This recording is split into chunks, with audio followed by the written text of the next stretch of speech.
இவன் யாருன்னு கேட்டிங்கன்னா ஒரு ஆசாரியன். இந்த ஆசாரியனுடைய சப்ஜெக்டான அப்படியே மாற்றுறார் ஆண்டவர். ஆசாரியன் இவருக்கு என்ன வேலைன்னா மாடு மேய்க்கணும், கொம்பை போட்டு போகணும். தீர்க்கதரிசிக்கு அப்படிலாம் இல்லை வேலை. தீர்க்கதரிசிக்கு பாஸ்டர் மினிஸ்ட்ரி ரொம்ப ஈஸியான மினிஸ்ட்ரி. நம்ம மினிஸ்ட்ரி இல்லை, பாஸ்டர் மினிஸ்ட்ரி. நம்மளுக்கெல்லாம் அப்படி இல்லை. நம்மலாம் வந்து நவரத்தனம். நம்மலாம் ஆமாம், தசரா அவதாரம், என்னது 10 அவதாரம். நம்மலாம் எந்த நேரத்தில் எப்படி மாறும்னு தெரியாது. டக்குன்னு வந்து ஆமாம், மனிதன் பாதி, மிருகம் பாதி, பிசாசு பாதி, எல்லாம் பாதி பாதி, எல்லாம் எப்போ எது வெளியே வரும்னு தெரியாது, அது வெளியே வந்துடும். அப்போது இந்த பாஸ்டர் மினிஸ்ட்ரி என்னன்னு கேட்டிங்கன்னா ரெகுலர் இன்கம். அது பாஸ்டர் அப்படின்னும் போது சபையில் வந்து ரெகுலராக இன்கம் கொடுத்துருவோம். மாதம் தசம பாகம், காணிக்கை, ஸ்தோத்திர காணிக்கை, பாவம் மன்னிப்பின் காணிக்கை, மற்ற காரியங்களை, சந்தோஷ காணிக்கை, சமாதானத்தின் காணிக்கை அப்படின்னு பல காணிக்கை உண்டு. காணிக்கைகளை அவன் வீட்டில் விளைச்ச 10 இருக்கிறதுலேருந்து மொதல் பாகம் எனக்கு வந்துடும், ஃபஸ்ட்டு பாகம் எனக்கு வந்துடும், 10ல் 1 வந்துடும், சம்பாதனை எல்லாம் வந்துடும். ஆடு குட்டி போட்டாலும் வந்துடும், பிள்ளை குட்டி போட்டாலும் சர்ச்சுக்கு வந்துடும். Regular income. இப்போ ஆண்டவர் பார்த்து சொல்கிறாரு, நான் உன்னை ஜாதிகளுக்கு தீர்க்கதரிசியாக வைப்பேன். அப்படி தானே வசனம் சொல்லுது, வாசிங்க பார்க்கலாம். நான் உன்னை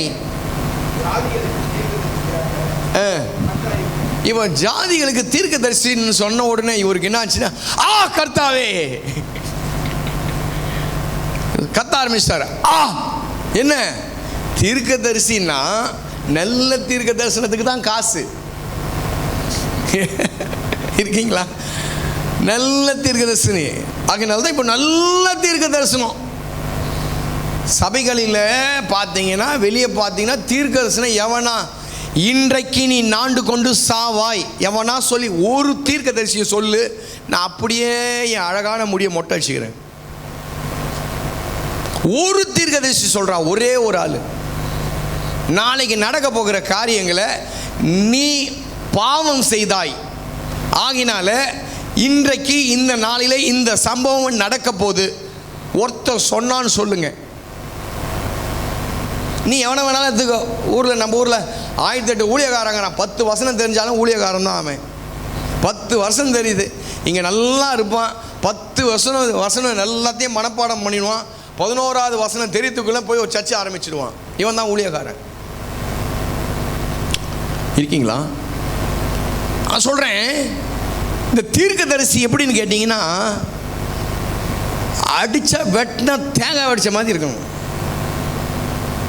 அப்படி ஒரு ஆகினால்தான் யோனாவை பார்த்து ஆண்டவர் சொன்னார், போய் எதுக்கு விரோதமாக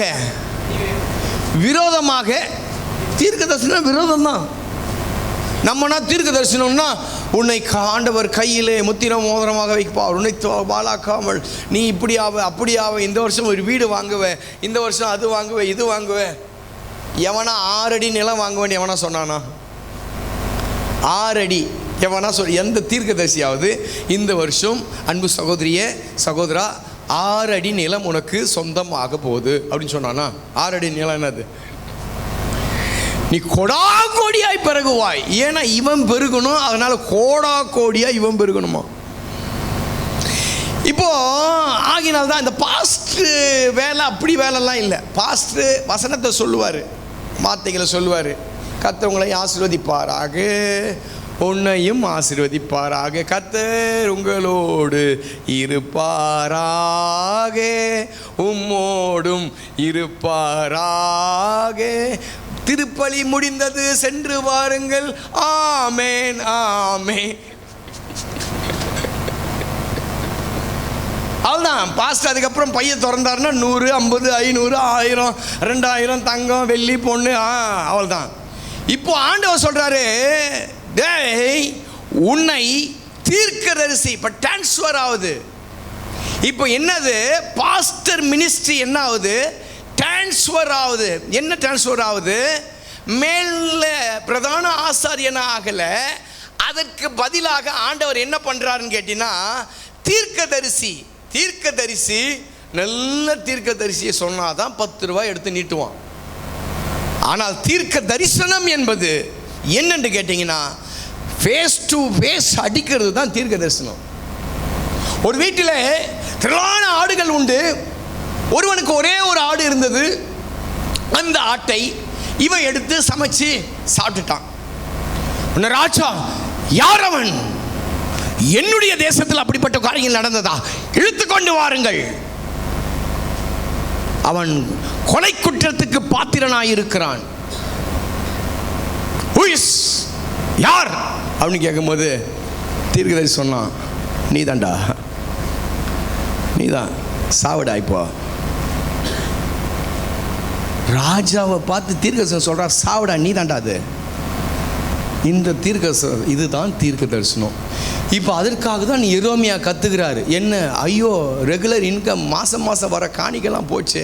இப்போ எப்போவாது ஒரு முறை தான் ஆ கர்த்தாவே கத்துக்கிறா, ஆ கர்த்தாவே.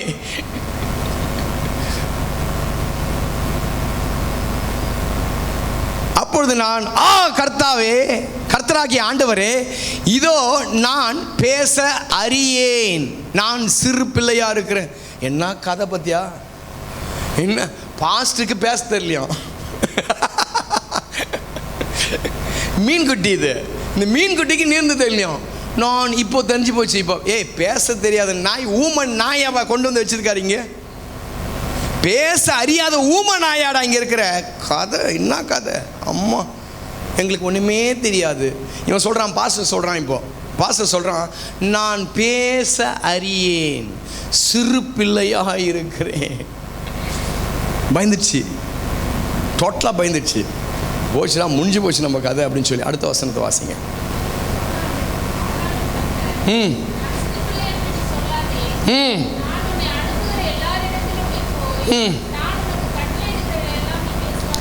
இப்போ ஆண்டவர் சொல்றாரு, மோசைக்கு இந்த வார்த்தை தான் சொன்னான், நான் உன் வாயா இருப்பேன். ஒரு மனிதனை தேவன் உண்டாக்கினதுக்கு பல நோக்கங்கள் உண்டு, அது தெரியல. அப்போ தேவன் இன்றைக்கு மெசேஜில், நான் எந்த நோக்கத்துக்காக படைக்கப்பட்டேன், அவ்வளோதான். இப்போ எல்லாத்துக்கும் ஏங்க நீங்கள் பிறந்தீங்க, ஏங்க உங்களை பெத்தாங்க, அம்மாவை அடிக்கடிக்கு பார்த்துனாங்க, என்னை ஏன் பெத்த? இப்போ இல்லை, அப்போது 18-20 வயசில் கேட்பேன், என்னை ஏமா பெத்த? எங்கள் அம்மா சொல்லுவாங்க, இப்படி கேட்பேன் தாண்டா பெத்தேன். இப்படி நீ கேட்ப இல்லை, ஒரு காலத்தில் இப்படி கேட்பேன், அதுக்காக தான் உன்னை பெத்தேன். இப்போ நம்ம ஏன் பிறந்தோன்றது நோக்கம் யாருக்காவது தெரியுமா? எரேமியாவுக்கு அதை தான், நான் அறியேன், நான் சிறு பிள்ளை, நான் பேச அறியேன், நான் இப்படி அப்படி இப்படியெல்லாம் சொல்லும் போது ஆண்டவர் சொன்னார், நீ சிறு பிள்ளைலாம் இல்லைப்பா, என் கட்டளையை சொல்வதற்காக நான் தெரிந்து கொள்ளப்பட்ட பாத்திரம். இப்போ நம்ம எல்லாரும் கர்த்தர் தெரிந்து கொள்ளப்பட்ட பாத்திரம். ஸோ என்னவோ ஒன்று நம்மளை கொண்டு செய்ய போகிறார். இன்றைக்கு உங்களை பார்த்து நான் கேட்குறேன், ஆமாம், உன்னை தெரிந்து கொண்ட நோக்கம் தெரியுமா? உனக்கு ஏன் பிறந்த தெரியுமா? ஏன் இந்த சபைக்கு வந்த தெரியுமா? ஏன் ஞானஸ்தானம் எடுத்த தெரியுமா? ஏன் அபிஷேகம் பெற்ற தெரியுமா? ஏன் பேர் மாறிச்சு? உன் பேர் முனியம்மா, ராக்கம்மா, கண்ணாயி, பொன்னாயி, பாட்டு,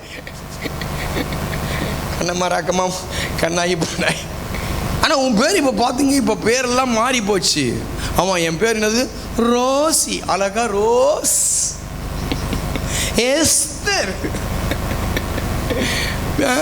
ஆமாம், பியூலா. எவனே முனியம்மா பேர் இப்போ பியூலான்னு மாறிடுச்சு. எவ்வளோ ஸ்டைலாக மாறிடுச்சு இருக்கீங்களா? ஏன் பேர் மாறிச்சு? ஏன் ஞானஸ்தானம் எடுத்தேன்? ஏன் ரட்சிக்கப்பட்டேன்? ஏன் அபிஷேகம் பெற்றேன்? ஏன் அந்நிய பாஷை? ஏன் கர்த்தர் கருப்பா ஒரு பைபிள் என் கையில் கொடுத்தாரு? ஏன் சர்ச்சு? ஏன் ஆராதனை? ஏன் ஜெபம்? ஏன் வரங்கள்? ஏன் ஆசீர்வாதம்? ஏன் ஜீவனு? ஏன் நன்மைகள்? ஏன் ஏன் ஏன் ஏன் ஏன் தெரியுமா உங்களுக்கு? அதை தான் இப்போ நான் காட்ட போகிறேன்.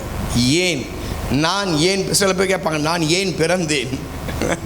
நான் ஏன் பிறந்தேன்? ஆமாம், ரைட், ஓகே. அதனால் இன்றைக்கு நமக்குரியவர்கள் அல்ல, நமக்குரியவர்கள் அல்ல. ஆண்டவர் நம்ம நினைக்கலாம், நம்ம ஒரு பிள்ளையை பெற்றுட்டோம்,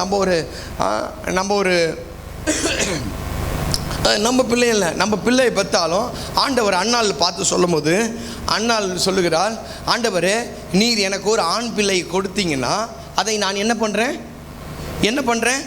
உமக்கே கொடுக்கிறேன். உமக்கே கொடுக்கிறேன். ஆகினால தான் நாம் நமக்குரியவர்கள் அல்ல அப்படின்னு சொல்ல வந்தேன். நாம் நமக்குரியவர்கள் அல்லாத நேரத்தில் தான் கர்த்தர் நம்மை கொண்டு பெரிய காரியங்களை செய்வார்.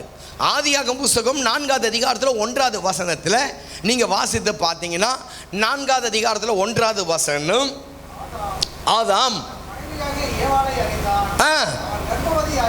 கர்ப்பவதியாகி காயினை பெற்று எப்படி எப்படி கர்த்தரால் ஒரு மனுஷனை ஆகினால் தான் கர்ப்பத்தின் கனியோ கர்த்தரால் ஒரு சுதந்திரம். அவர் கொடுக்கிற ஈவு, அவர் கொடுக்கிற பிச்சை. அப்போ நம்ம எல்லாரும் ஒரு காரியத்தை நல்லா அறியணும், நான் எனக்குரியவன் அல்ல. அல்லேலூயா. விசுவாசமாக இருக்கிறீங்களா? பக்கத்தில் கையை பிடிச்சி சொல்லுங்கள், நீங்கள் உங்களுக்குரியவர் அல்ல. பெற்றது என்னமோ இவன் தான். அந்த வசனம் தான், ஆதாம் தன் மனைவியாகிய ஏவாளை அறிந்தான், அவள் கர்ப்பவதியாகி காயினை பெற்று. இப்போ அதோட முடிஞ்சு போச்சு.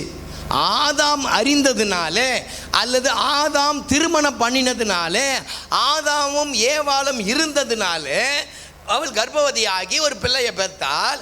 ஆனால் இந்த இடம் சொல்லுது, கர்த்தராலே ஒரு பிள்ளையை பெற்றேன். இந்த பிள்ளை யாருக்கு? என் பிள்ளை இன்ஜினியர், என் பிள்ளை இன்ஜினியர் கூட இல்லை, டாக்டரு, என் பிள்ளை அது, என் பிள்ளை இது, இதான். இதெல்லாம் கேட்கும்போது ஒரு மாதிரி இருக்குது. இது கர்த்தருடைய பிள்ளை. எத்தனை பேர் விசுவாசிக்கிறீங்க? அவர் கையில் உன் பிள்ளையை கொடுத்து பாருங்களேன். 6 பிள்ளைய, அதுக்கப்புறம் அண்ணால் 6 அரை டசனு பிள்ளை பத்துச்சு. ஆனால் பிள்ளைங்க பேர் எங்கே இருக்குதுன்னு பைபிளில் இல்லை. ஆனால் ஒரு பிள்ளையை, கர்த்தராலே ஒரு பிள்ளையை பெற்றேன், இது நான் கர்த்தருக்கே கொடுத்துற. பால் மறந்த பிறகு கர்த்தர் கையிலே கொடுத்ததுனால அவன் யார் தெரியுமா? கிங் மேக்கர், ராஜாக்களை உருவாக்குறதான ஒரு மனுஷன். நல்ல கரங்களை தட்டுங்க.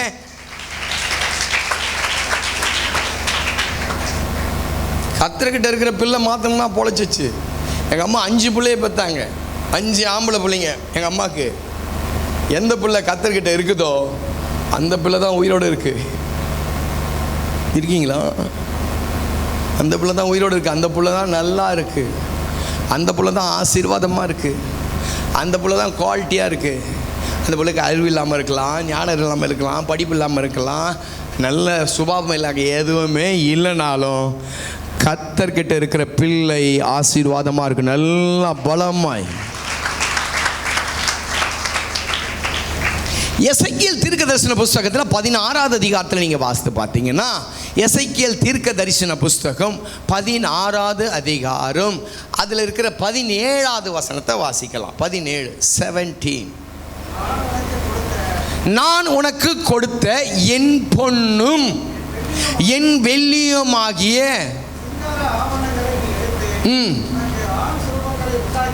இங்க சொல்றாரு, ஆண்டவர் சொல்றாரு, நான் கொடுத்த என் பொன்னும் என் வெள்ளியும். வெள்ளியும் பொண்ணும் யாருது? ஏன் கழுத்த மாட்டின்னு இருக்கீங்க? கழட்டி போடு எல்லாத்தையும். அவர் சொல்றாரு, என் பொன்னும் என் வெள்ளியும். 19 நான் உனக்கு கொடுத்த என் அப்பத்தையும் நீ சாப்பிடும்படி உனக்கு கொடுத்த மெல்லிய மாவையும் நெய்யையும் தேனையும். இந்த விஷயம் என்ன சார்? யாருது? நான் உனக்கு கொடுத்தேன், நான் உனக்கு கொடுத்தேன், நான் உனக்கு கொடுத்தேன். நீ சம்பாத்தியத்தினால உனக்கு நடக்கலை மேடம் சார், நீ சம்பாத்தியத்தினால உனக்கு வரல, நான் உனக்கு கொடுத்த அப்பம். சரிங்களா? எவ்வளோ பேர் சம்பாதிக்கிறாங்க, திருப்தியாக சாப்பிட முடியல தெரியுமா? திருப்தியாக 3 வேளை சாப்பாடு ஒழுங்காக இல்லை அவனுக்கு. எவ்வளோ பேர் சம்பாதிக்கிறான், எல்லாம் ஸ்வீட்டை தொடாதேன்றான், பாலை தொடாதேன்றான், வெண்டைக்காய் தொடாத, கத்திரிக்காய் தொட, எதை தான் தின்றுது, எதை தான் தின்றுது? அரை ஆப்பிள், அரை டம்ளர் பால், தண்ணியாக பால், பூஸ்ட் குடிக்கக்கூடாது, ஆலிஸ் குடிக்கக்கூடாது, அதை கொடுக்கக்கூடாது, இதை குடிக்கக்கூடாது, பழம் சாப்பிடக்கூடாது. நான் உனக்கு கொடுத்த வெள்ளியும் பொன்னையும் மாத்திரம் தேவன் கொடுக்கல, அப்பத்தையும் தண்ணீரையும் மாத்திரம் தேவன் கொடுக்கல, முக்கியமாய் பிள்ளைகளும் கர்த்தருக்கு சொந்தம் தான். 20வது வசனம் வாசிங்க. எப்படி ஆச்சரியமா இருந்துச்சு இந்த வசனம். டபாண்டு போட்டாரு பாருங்க. யாருக்கு பெற்ற, யாருக்கு பெற்ற அந்த வசனத்தை பாருங்களேன். நீ எனக்கு பெற்ற உன் குமாரரையும் குமாரத்திகளையும் எடுத்து பலி. ஆரம்பிக்கலாமா? பலியை பேசலாமா? அவர் சொல்றாரு, எப்போ ஆகினால்தான் ஆபிரகாமுக்கு ஆண்டவர் வந்து, ஆபிரகாமே நீ என்ன பண்ணு, ஊம் பிள்ளை ஆகிய, ஊம் பிள்ளை இல்லை ஈசாக்கு, அது ஏன் பிள்ளை, எனக்கு பலியா சேர வேண்டிய பிள்ளை. அப்போ இந்த வசனம் சொல்லுது, இந்த வசனம் 20, எனக்கு பெற்ற குமாரரையும். இப்போ தெய்வம் பெற்ற பிள்ளையுடைய நோக்கம் ஒன்று உண்டு. ஒரு பிள்ளையை பெற்ற ஒரு நோக்கம் உண்டு. ஒரு கம்பெனியை உண்டாக்குனா ஒரு நோக்கம் உண்டு. ஒரு படிப்பை படிக்கிறாங்க, ஒரு நோக்கம் உண்டு. எல்லாத்துக்கும் நோக்கம் உண்டு. சபைக்கு வந்தோம், ஏன் சபைக்கு வந்தோம்? தெய்வத்தை ஆராதிக்கிறோம், அது ஒரு நோக்கம். நாளைக்கு காலையில் இருந்து வேலைக்கு போக போகிறோம், ஏன் வேலைக்கு போக போகிறோம்? ஒரு நோக்கம். கடையை திறக்கிறவன் கடையை திறக்கிறான், வேலைக்கு போகிறவன் வேலையை திறக்கிறான். ஆமாம், பிஸ்னஸ் பண்ணுறவன் பிஸ்னஸ் பண்ணுறான், எங்கேயும் ஓடுறான், சரு. நாளைக்கு காலையில் பாருங்கள், வண்டி போவோம் பாருங்கள், ஸ்பீடு. அந்த சர்ச்சில் இருக்கும்போது அப்படியே ப்ரேயர் பண்ணின்னு வந்து அந்த ஜன்னல் பக்கம் அப்படியே நின்றுனா வண்டி போகும் பாருங்கள், சருன்னு போகும். நான் யோசிப்பேன், எங்கேண்ணா இவங்கெல்லாம் போகிறாங்க, எங்கே போகிறாங்க? சம்பாதிக்கணும். நோக்கம், ஒரு நோக்கம் உண்டு. மனுஷனுடைய வாழ்க்கையில் தேவன் ஒரு பிள்ளையை பெற்றா ஒரு நோக்கம் உண்டு. எத்தனை பேர் விசுவாசிக்கிறீங்க? ஆமென், அல்லேலூயா. ஆகினால உன் பிள்ளைகளை குறித்து நீ முடிவு பண்ணாத. உன் பிள்ளைங்க நம்மை குறித்து நாம முடிவு பண்ணக்கூடாது. நம்மை குறித்து நாம முடிவு பண்ணக்கூடாது. நான் இது ஆக போகிறேன், இதை செய்ய போகிறேன், அது செய்ய போகிறேன். இல்லை, சங்கீதக்காரன் தாவீது சொன்னார், கர்த்தாவே நான் என்ன செய்ய,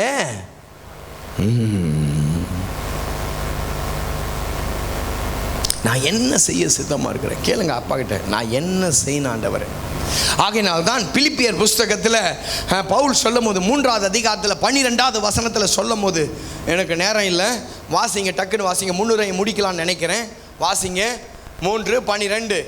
நான் அடைந்தாயிற்று அல்லது முற்றிலும் தேறினவனானேன் என்று எண்ணாமல் கிறிஸ்து இயேசுவினால் நான் எதற்காக பிடிக்கப்பட்டேனோ அதை நான் பிடித்து கொள்ளும்படியாக ஆசையாய் தொடருகிறேன். அல்லேலூயா. நான் எதற்காக பிடிக்கப்பட்டேன்? கையை பிடிச்சி சொல்லுங்க, எதுக்கு பிடிக்கப்பட்டீங்க?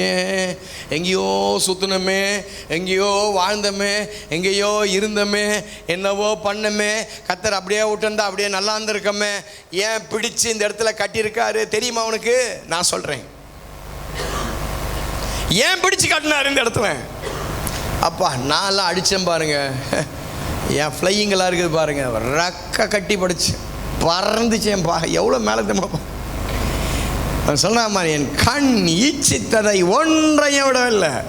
சாலமோனுக்கு அடுத்தது நான் தான் நினைக்கிறேன், சாலமோனுக்கு அடுத்தது நான் தான் நினைக்கிறேன். ஒன்றுதையே இல்லை, எங்கேயும் இருக்கேன். நான் வீட்டிலே தங்க மாட்டேன், வீட்லேயே இருக்க மாட்டேன். வீட்டில் 10 நாள் தூங்குறது பெரிய விஷயமா இருக்கும். வந்தேன்னா வீட்டை அப்படி பார்த்தேன்னா, அம்மா முகத்தை பார்த்தேன்னா அப்படியே பறந்துடுவேன், சர்றன்னு பறப்பேன். எந்த ஊரில் இருக்குன்னு தெரியாது. இன்றைக்கி இருக்கிற மாதிரி ஃபோனெல்லாம் இல்லை, அன்றைக்கி ஃபோன் கால்லாம் இல்லை. எங்கேயாவது மேல் வீட்டில் பக்கத்து வீட்டில் எங்கேயாவது ஒரு ஃபோன் இருக்கும்.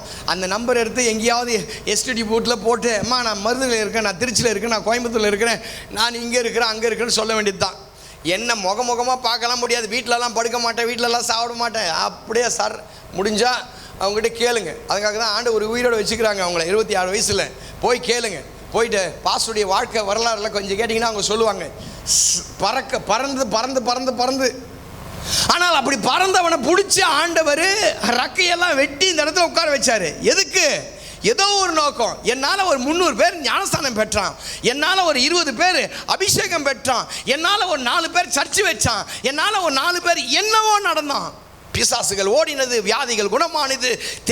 தெளிஞ்சாங்க கொஞ்சம், அப்படியே அங்கேயும் இங்கே அலைஞ்சு ஓடின எவனையும் பிடிச்சி ஆண்டவர் கட்டி நான் பேசின பிரசங்கத்தில், நான் பேசின வார்த்தைகளை உட்கார வச்சிருக்காரு. என்னவோ நடக்குது. அப்போ நான் சொல்கிறேன், நான் என்னை எதற்காக பிடிக்கப்பட்டாரோ, நான் எதற்காக பிடிக்கப்பட்டேனோ அதை ஆசையாய் தொடரணும். நான் எதற்காக பிடிக்கப்பட்டேன், ஒரு 2-3 காரியங்களை உங்களிடத்தில் நான் சொல்லலாம் என்று சொல்லி வாஞ்சிக்கிறேன். ஆமாம், இன்றைக்கு கர்த்தர் நம்மை நடத்துவாராக. 2-3 காரியங்கள் தேவன் நமக்கு உதவி செய்யட்டும். கர்த்தர் நம்மை உண்டாக்கின நோக்கம், நம்மை படைத்த நோக்கம், நம்மை தெரிந்து கொண்ட நோக்கத்தை கர்த்தர் இன்றைக்கு இப்போது அந்த பாஸ்டர் மினிஸ்ட்ரியிலேருந்து ப்ராப்பர்ட் மினிஸ்ட்ரிக்கு ஆண்டவர் ஏன் கொண்டு வந்தார் அப்படின்னு சொல்லி பார்க்கும்போது அதில் ஒரு 7 காரியங்கள் சொல்லப்பட்டிருக்கிறது. அந்த 7 காரியங்கள் நமக்கு உண்டானது தான். ஆண்டவர் நம்மையும் ஆசாரியனாக, லேவியனாக, ராஜாக்களாக, ஆசாரியனாக, வெளிப்படுத்தல் புஸ்தகம் 1ஆம் அதிகாரம் 16 18 8 வாசிங்க.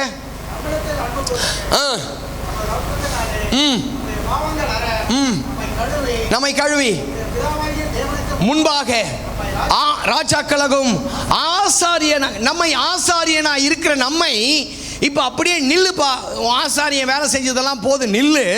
இப்போ நீ என்ன பண்ணு, இப்போ தீர்க்கதரிசியாக மாறு. இப்போ தீர்க்கதரிசி வெளியே தீர்க்க தரிசனம் சொல்லக்கூடாது. தீர்க்கதரிசியுடைய வாய்க்கு கட்டுப்பட்டதாக இருக்கும், வார்த்தைக்கு கட்டுப்பட்டதாக இருக்கும். அப்போது சும்மா வாயில் வந்ததை அடித்து விடக்கூடாது. தீர்க்கதரிசி, இன்றைக்கு இருக்கிற தீர்க்கதரிசி வாயில் வந்ததை அடித்து விடக்கூடாது. அப்போ தேவன் என்ன பண்ணுவார், எனக்குரியதை காரியத்தை சொல்லிடுவார், எனக்குண்டான காரியத்தை சொல்லிடுவார். அப்போ தீர்க்கதரிசி தன்னை சரியாக அறிந்திருக்கிறவன் தான் தீர்க்கதரிசி. கரங்களை உயர்த்த சொல்லுங்கள், நான் தான் தீர்க்கதரிசி. பயமாக இருக்குல்ல?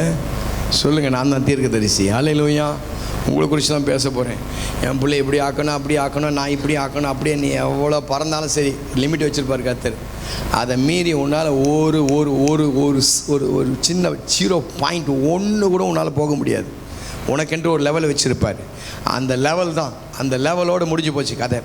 இன்றைக்கு கர்த்தர் நம்ம ஏன் படைத்தார், ஏன் உண்டாக்கினார், ஏன் அவருடைய நோக்கம் என்ன, ஒரு 7 காரியங்களை நம்ம பேசலாம். எடுத்து வாசிக்கலாம். 1ஆம் அதிகாரம் 9ஆவது வசனம். எரேமியா 1:9 9 10 ரெண்டுத்தையும் வாசிங்க. என் வாயை தொட்டு இதோ என் வார்த்தைகளை உன் வாயிலே வைக்கிறேன், பார்.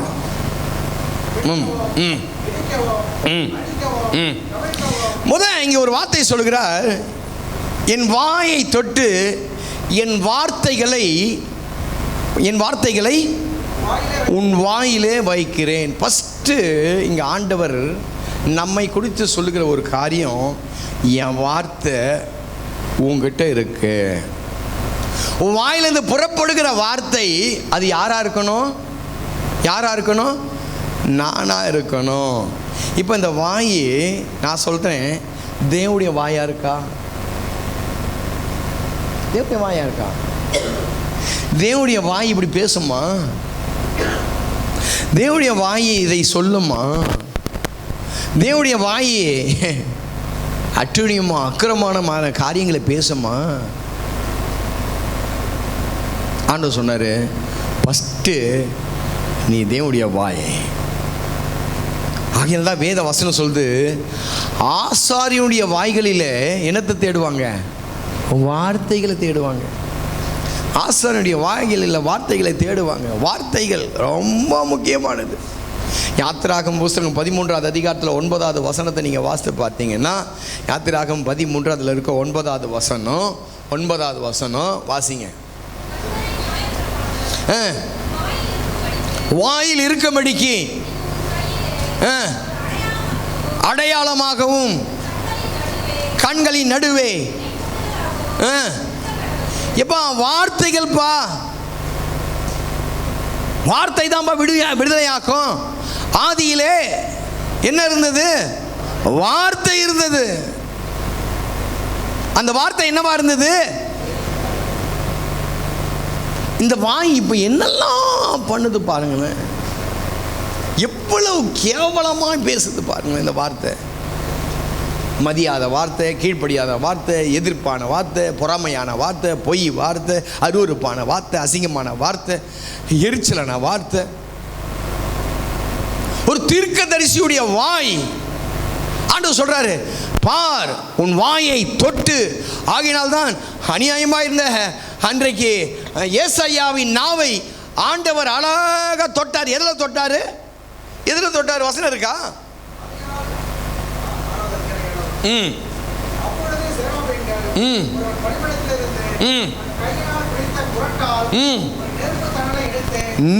நெருப்பு தடலை எடுத்து பறந்து வந்து தொட்டு.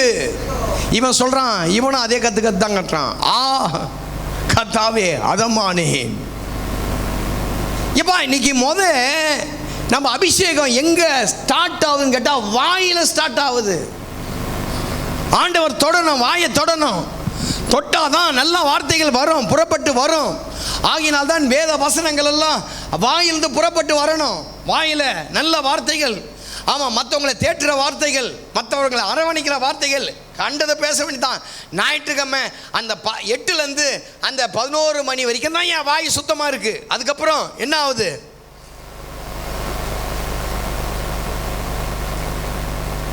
யோசுவா 1ஆவது அதிகாரத்தில் 8வது வார்த்தையில் ஆண்டவர் யோசுவாவுக்கு சொல்கிற வார்த்தை என்னன்னு கேட்டிங்கன்னா, நியாயப்பிரமாண புஸ்தகம் உன் வாயை விட்டு பிரியாத இருப்பதாக. பைபிள் வசனங்க 10 வருஷம் ஆச்சு, 10 வசனம் தெரியலங்க. 10 வசனம் தெரியல. இந்த வாயிலிருந்து துதித்தல் வரல. 148வது அதிகாரம் சங்கீதம் 148 8வது வசனம். 8வது வசனம் 149:8. அவர்களுடைய வாயில்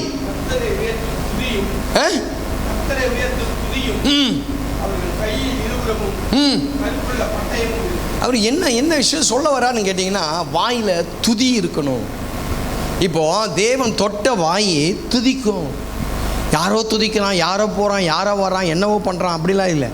தேவன் தொட்ட வாய் துதிக்கும். நேற்று தினத்தில் நான் பேசும்போது பேசினேன். என்னவோ பேசிட்டாங்க.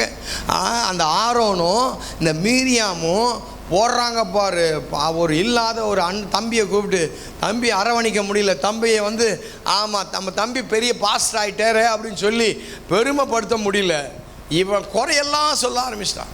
பாருங்க, கூட பிறந்தது கூட இன்னொருத்த நல்லா இருக்கணும், இன்னொரு கூட பிறந்தவன் நல்லா இருக்கணும்னு சொல்லி நினைக்கவே இல்லை. எந்த சமுதாயத்தில் வாழ்ந்துருக்கிறோம் பாருங்களேன். உடன் பிறந்தாலே கூடவே பிறந்தா ஒருத்தன் அவன் தான் தம்பி நல்லா இருக்கக்கூடாதுன்னு நினைக்கிற ஒரு கேடு கட்ட ஒரு நாள் அன்னைக்கே இருந்தது. அது இன்னைக்கு எவ்வளோ வளர்ந்துருக்கோம் பாருங்க. அது கொஞ்சம் மேலே வந்துட்டான் தம்பி, கொஞ்சம் மேலே வந்துட்டான். இன்னைக்கு அந்த பொறாமையில், அந்த எரிச்சலில் இன்றைக்கு நாடு அழிஞ்சு நாசமாக போகுதுங்க. கொஞ்சம் வளர்ந்தா பிடிக்கல, தம்பிக்காரனுக்கு பிடிக்கல, அண்ணங்காரனுக்கு பிடிக்கல. கொஞ்சம் வளர்ந்தா பிடிக்கல, கொஞ்சம் மேலே வந்தால் பிடிக்கல. எரிச்சல்.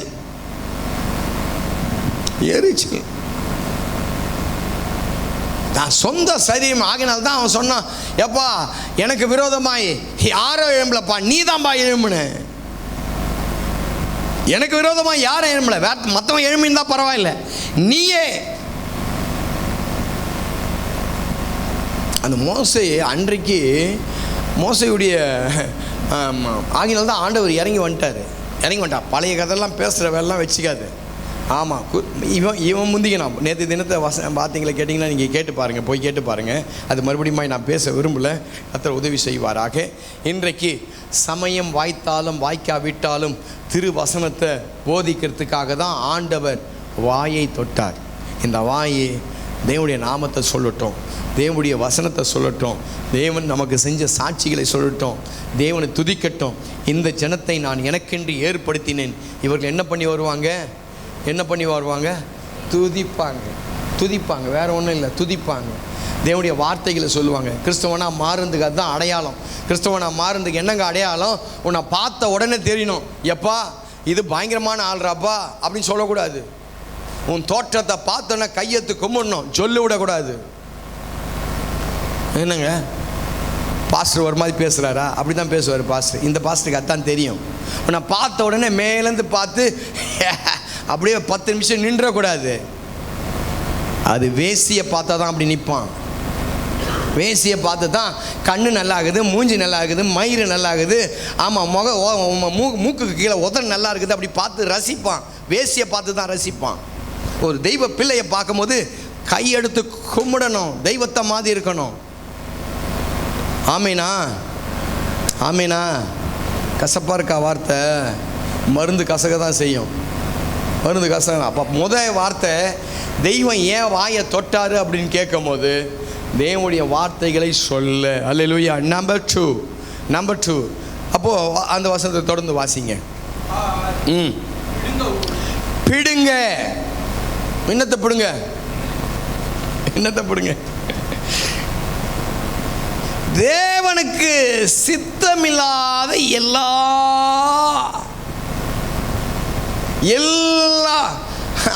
விதைக்கிறாங்க. விதைக்கும் போது நெல்லையும் விதைக்கிறாங்க, புல்லும் வளருது. ஆமாம், அந்த நாத்தோடு சேர்ந்து மற்றதெல்லாம் வளருது, மற்ற எல்லாமே வளருது. எதை பிடுங்குவ? எதை பிடுங்க? பிடுங்கிறதுக்குன்னு சில விஷயங்கள் இருக்குல்ல. ஆகையினால தான் இவன் சொல்லும் போது மத்தேயு சுவிசேஷ புத்தகத்தில் 13ஆம் அதிகாரம் 28வது வசனம் வாசிங்க. 28, 29, 30 வாசிங்க, சீக்கிரம் வாசிங்க.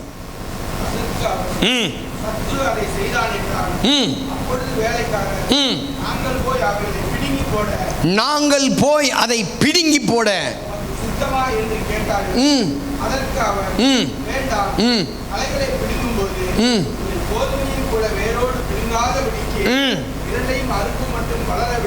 என்ன இங்க சொல்ல வருகிற காத்தியம்? கலையை பிடுங்கிறது விஷயம், அதுதான் பெரிய விஷயம். நமக்குள்ள நாம நல்லா வளருது. வார ஞாயிற்றுக்கிழமை வார்த்தைகளெல்லாம் கேட்குற வசனங்கள்லாம் கேட்குது. ஆனால் உள்ள ஒன்று வளருது பாருங்களேன். அது எப்படி? யார் தண்ணி ஊற்றுந்ததுக்கு? யார் தண்ணி ஊற்றுந்து? உள்ளவே ஒரு வேர் வருது. நம்மளே அறியாமல் ஒரு காரியம் உள்ளேருந்து வருது. உள்ளேருந்து ஒரு பொறாமை வருது, உள்ளேருந்து ஒரு எரிச்சல் வருது, உள்ளேருந்து ஒரு பாவ காரியம் வருது, உள்ளேருந்து வருது, ஏதோ ஒன்று வருது. தேவ வசனம், தேவ வார்த்தை எல்லாம் இருக்குது. பெரிய வயல். அந்த வயல் வழியில் ஆமாம் விதைகளை மாத்திரம், நல்ல விதைகளை மாத்திரம் தான் விதைச்சாங்க, நல்ல விதைகள் தான். ஆனால் என்னவோ ஒன்று முளைக்குது. நம்ம சொல்லுவாங்கல்ல, இந்த ஒன்று மாத்திரம் அதுக்கிட்ட இல்லைன்னா அந்த ஆள் சூப்பர் சொல்கிறோம் இல்லை. அந்த ஒன்று தான் பிடுங்கணும், அந்த ஒன்று தான் பிடுங்கணும். இந்த ஒரு காரியம் மாத்திரம், அந்த 2 விஷயம் மாத்திரம்தான் அது அதுக்கிட்ட பிரச்சனையே. அந்த 2 விஷயத்தை தான் பிடுங்கணும். சிலது மொத்தமாக பிடுங்க வேண்டிய விஷயமா இருக்குது, மொத்தத்தையும் பிடுங்குறது. சிலது குணமும் சரியில்லை, வார்த்தையும் சரியில்லை, பேச்சும் சரியில்லை, நடக்கையும் சரியில்லை. இருக்கீங்களா? போன வாரம் எங்கள் செக்ரட்டரி கிட்ட சொன்னேன், நான் ட்ரெஸ்ஸை ஒழுங்காக பண்ண சொல்லு. நீ சர்ச்சில் ஓடி ஆடி வேலை செய்கிறதெல்லாம் ரைட்டு, ஓகே. ட்ரெஸ்ஸு 55 வயசு பழசு பெருசு. இந்த கிழநாய்க்கே கண் அப்படி போகுதுன்னா இருக்கீங்களா? 55 வயசில் கண்ணெல்லாம் மங்கி இருக்கணும், கண்ணெல்லாம் சொங்கி இருக்கணும், கண்ணில் இருக்கிற பவரெல்லாம் போயிருக்கணும். 55 வயசு கிழநாயி நடக்கிற விஷயத்தை எடுத்து சொல்கிறான். அதை போய் சரிப்படுத்த சொல்லு, போ அதை போய் சரியாக பண்ண சொல்லு, அந்த விஷயத்தை சரி பண்ண சொல்லு. அந்த விஷயத்தில் பாரு, அப்படி ஒரு ட்ரெஸ் இருக்குது, அப்படி ஒரு காரியம் இருக்குது. எப்படி அப்பாவா நானே பார்க்குறேன்னா மற்றவங்களாம் சும்மா விட்டுருவான். அப்போ பிடுங்க வேண்டிய விஷயம் சரீரத்தில் உண்டு. நம்முடைய ஆவிக்குரிய ஜீவியத்தில் பிடுங்க வேண்டிய விஷயம், சில விஷயங்கள் இருக்குது. அதை பிடுங்கி போட்டாதான் சரியான விதத்தில் வளரும். இது பிடுங்காத பட்சத்தில் அது வளர முடியாது. ஆண்டவர் அதனால் சொன்னார், பார் உன் வாயை நான் தொட்டு. இப்போ அடுத்த மேட்ரு நான் சொல்கிறேன், பிடுங்கிறதுக்காக. ஆகதான் கலையை பிடுங்குறேன், பாவத்தை கண்டித்து உணர்த்துகிறேன், பாவத்தை சொல்லுகிறேன், ஸ்ட்ரைட்டா சொல்லுகிறேன், இந்த காரியத்தை செய்கிற, இந்த விஷயத்தை பண்ற, இது கர்த்தருக்கு பிடிக்காது, இதுக்கு உண்டான பலன் கிடைக்கும், இதுக்கு உண்டான நியாய தீர்ப்பு இது. இருக்கீங்களா? அப்போ பிடுங்கிறதுக்காக கர்த்தர் நம்மை உண்டாக்கினார், தேவன் நம்மை படைத்தார். ஆண்டவர் சில விஷயங்களை அவராக பிடுங்கும் போது நம்ம வந்துட்டா சரி, இல்லை வேறு விதங்கள் வேரோடு வெட்டும் போது தான் பெரிய கஷ்டமாக இருக்கும். கர்த்தர் நமக்கு உதவி செய்வாராக. நம்பர் 3, அடுத்தது என்னது? இடிக்கவும். என்ன இடிக்கிறது? நல்லா இருந்த குடும்பத்தை இடித்து நாசமாக்குறதா? பிசாசு தான் செய்யும் அது. நல்லா இருக்கிற குடும்பத்தை குடிச்சோரா ஒன்றும் இல்லாமல் ஆமாம், குடும்பத்தை கெட்டால் கூட பரவாயில்ல, நீ கடைசி காலத்தில் வந்து என் கூட இரு, உன் புருஷன் எங்கடியாவது போட்டோம். மாமியார் இப்படிப்பட்ட ஆட்களை யாரையாவது பார்த்துருக்கீங்களா? உன் புருஷன் எப்படி கெட்டு குடிச்சோரா போனான், நமக்கு என்ன? உன் பிள்ளைங்க எப்படி போனான் என்ன? கடைசி காலில் வா, நம்ம 2 பேர் தூங்கலாம், நம்ம 2 பேர் சாப்பிடலாம், நம்ம 2 பேர் வாழலாம். ஏதோ ஒன்று போக தானே போகுது, நடுவில் அப்படியே விட்டுருவா போகுது. பிடுங்கிறதுக்கு சில நேரங்கள் இந்த சில காரியங்களை ஆண்டவர் பிடுங்கும்படியாகி வச்சிருக்கிறார். ஆமாம், என்ன பிடுங்கணும்? நமக்குள்ளே அந்நிய இடிக்க வேண்டிய காரியங்கள் சில காரியங்கள் உண்டு. என்ன இடிக்கணுமா? அந்நிய பலிப்பீடங்கள் வீட்டுக்குள்ளவே இருக்கும். ஒரு பிசாசை திறத்துறதுக்காக போனேன், மரமேல் நகருக்கு. இவங்களுக்கெல்லாம் நல்லா தெரியும், என் கூட இருக்கிற பிள்ளைங்க பசங்களுக்கு, ஆமாம் பழைய ஆட்களுக்கு அது நல்லா தெரியும். ஒரு 16 பிசாசு உள்ளே இருந்துச்சு. எத்தனை? 16. அவன் ஆக்ஷன் கொடுப்பான், அப்படியே எடுத்து இப்படி நிற்பான். அது ஒரு பிசாசு. அப்படியே என்ன பண்ணுவான்? படுத்து தலைமையில் இப்படி கை வைப்பான். தெரியுமா? அது ஒரு பிசாசு. எப்படி நிற்கிற ஸ்டைலில் நான் காண்பிச்சேன். இது ஒரு பிசாசு. இயேசுவின் நாமத்தினால கொஞ்ச நேரம் விழுந்துட்டு அப்படியே எழுந்து அப்படியே படுப்பான். அங்கே ஒன்று இருக்குது மாதிரி நீட்டாக பாம்பு மேலே படுத்துனுக்குமே, அந்த மாதிரி படுப்பான். அது ஒரு பிசாசு. இப்படி அந்த அந்நிய ஆவிகள் அவனிடத்தில் ஒரு 16 ஆவிகள் இருந்தது. ஆக்சுவலாக என்ன விஷயம்னு கேட்டிங்கன்னா, இவங்குள்ள இருக்கிற பிசாசு தெரியவே இல்லை. நான் போன விஷயம் எதுன்னு கேட்டிங்கன்னா, யாருக்கு? அவன் பொண்டாட்டிக்காக போனேன். அவன் குடும்பத்தில் அவகிட்ட சில பிரச்சனைகள் இருக்குது. அவள் கீழே உட்காந்து ஜெபம் பண்ண ஆரம்பிச்சுட்டா அப்படியே நலிஞ்சிக்கினே போவாள். அப்படியே பாம்பு மாதிரி நலிஞ்சின்னு போவாள். நான் ஜெபம் பண்ணது இவளுக்காக தான் ஜெபம் பண்ணேன். இவளுக்கு ஜெபம் பண்ணினே இருக்கும் போது இவன் ஆட ஆரம்பிச்சிட்டான். இது உள்ளுக்கிறது என்ன ஆயிடுச்சு? வெளியே ஆட ஆரம்பிச்சுன்னா இது அப்படியே விட்டுட்டு இவனை பிடிச்சோம் பாருங்க. 16 பிசாசு முடிஞ்சு நைட்டும் பகலும் உட்காந்து ஜெபம் பண்ணி 16 பிசாசம் கீழே தோப்புன்னு வந்துச்சு. அவன் சொல்லிட்ட போது என்ன சொன்னான் தெரியுமா? என் வீட்டில் ஒரு பலிப்பீடம் இருக்குது, அதை இடிங்கடா அப்படின்ட்டான். நம்ம ஆளு கடபார் எடுத்துன்னு போய், உனக்குள்ள ஒரு பலிப்பீடம் இருக்கு பாருங்களேன். என்ன பலிப்பீடம்? அது என்ன பலிப்பீடம்? அந்த பலிப்பீடத்தில் என்ன வைக்கிற நீ அதை முதல் சொல்லு. உனக்குள்ள ஒரு அந்நிய பலிப்பீடம் இருக்கு, உன்னையே அறியாம இருக்காது. உனக்குள்ள தெய்வத்துடைய பலிப்பீடம் இருந்தால் பரவாயில்லை, உனக்குள்ள வேற பலிப்பீடம் இருக்கு. அது கேட்குற விதம்லாம் வேற மாதிரில இருக்கு. ஆகினால் தான் இங்கே ஆண்டவர் சொன்னார், அந்த அந்நிய பலிப்பீடத்தை இடி. உபாகம் 7ஆவது அதிகாரத்தில் 5வது வசனம் சொல்லுகிறது. 7:5.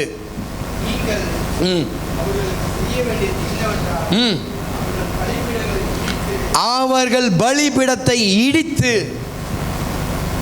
வாசிக்குமா? அவ்வளோதான், முடிஞ்சிச்சா? வெட்டி, அவ்வளோதான். உள்ள ஒன்று இருக்கு, அதுதான் விக்கிரகத்தின் ஆவி. உள்ள ஒன்று இருக்கு, அது செய்யாத காரியம்லாம் செய்து, அது நமக்குள்ள 16 காரியங்கள் இருக்குது, நமக்கே தெரியல. நல்லா தான் போகிறான், நல்லா தான் வரான், நல்லா தான் வேலை செய்கிறான், நல்லா தான் சம்பாதிக்கிறான், நல்லா தான் சாப்பிட்றான், நல்லா தான் இருக்கிறான். ஆள் பார்க்கறதுக்கே தெரியல. ஆனால் உள்ளோ அந்நிய பலிப்பீடம் சொல்லி இருக்கு. ஏன் பிரச்சனை, ஏன் போராட்டம், ஏன் முன்னேற முடியல, ஏன் கஷ்டம்? உள்ள ஒரு பலிப்பீடம் இருக்கு சார். அது உனக்கு தெரியல. அந்த பலிபீடத்தை இடிக்கும்படியாக தான் கர்த்தரை இன்னைக்கு தீர்க்கதரிசியாக மாற சொல்கிறேன். இழியாத, அதுதான் உன்னை நாசமாக்குது. நம்ம நினைக்கிற மலைக்கு போனால் சந்தோஷமாக இருக்கும்னு சொல்லி. மலை சந்தோஷமாக இருக்கும். மலைக்கெல்லாம் போகும்போது இன்னொரு 2 ராஜாக்கள் புஸ்தகத்தில் இன்னொரு மலை ஒன்று இருக்குது தெரியுமா? என்ன மலை தெரியுமா? அது 2 ராஜாக்கள் புஸ்தகம் எத்தனாவது அதிகாரம் தெரியுமா யாருக்காவது? என்ன மலை ஒன்று இருக்குது தெரியுங்களா? 23வது அதிகாரம் 13வது வசனம். 23:13 2 ராஜாக்கள் 23:13 வாசிங்க பார்க்கலாம். எருசலேமுக்கு எதிரே இருக்கிற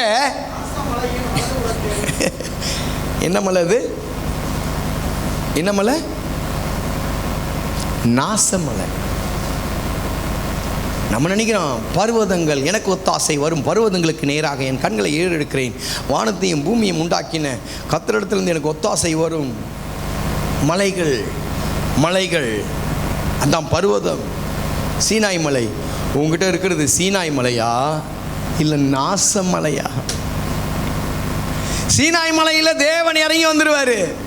நீ சீனாய் மலையில் பலியிடும் போது ஆண்டவர் கட்டளையை கொடுத்துருவார். ஆகினால்தான் இங்கே கட்டளையாக வருது. கட்டளை கற்பனைகள் எல்லாம் இங்கே வர்றதுக்கு சீனாய் மலை. இது நாசமலைன்னு ஒன்று இருக்கு. நேற்று தினத்திற்கு பற்றியா மினுக்கு எஸ்ஐயில் 28:17 அப்படியா? எஸ்ஐயில் 28:17 பார்க்கலாம். நாளைக்கினால் உன் இருதயம் மேட்டிமை ஆயிற்று, உன் மினுக்கினாள். நாசம்தான் ஆகும். மினுக்கு எங்க மினுக்கிறது? எங்க மினுக்கிறது? மினுக்கள் எல்லாம் போட்டு நாசமாகுது. ஆகிய ஆண்டவர் சொல்றாரு, இடி இடி. எப்படி இடிக்க முடியும்? எப்படி இடிக்க முடியும்? பெரிய புல்டோசர் வரணுமா? பெரிய யானைப்படை குதிரைப்படை வரணுமா? எப்பங்க இடியும்? எரிகோ பட்டணம் எப்போ இடிந்தது? எரிகோ பட்டணம் எப்படி இடிந்தது? பாடி என்ன பண்ணாங்க? ஆர்ப்பரிச்சார்கள். துதி. உனக்குள்ளே ஒரு துதி இருக்கும் போது அது இடிஞ்சினே இருக்கும். உனக்குள்ளே துதி உள்ளே வந்துனே இருக்கணும். அது மலை, அது என்ன மலை, என் நாச மலையாக இருந்தாலும் சரி, அது என்ன அக்னி, ஆமாம் அக்னி பலிபீடமாக இருந்தாலும் சரி, அது இழியும். அடுத்தது என்னது?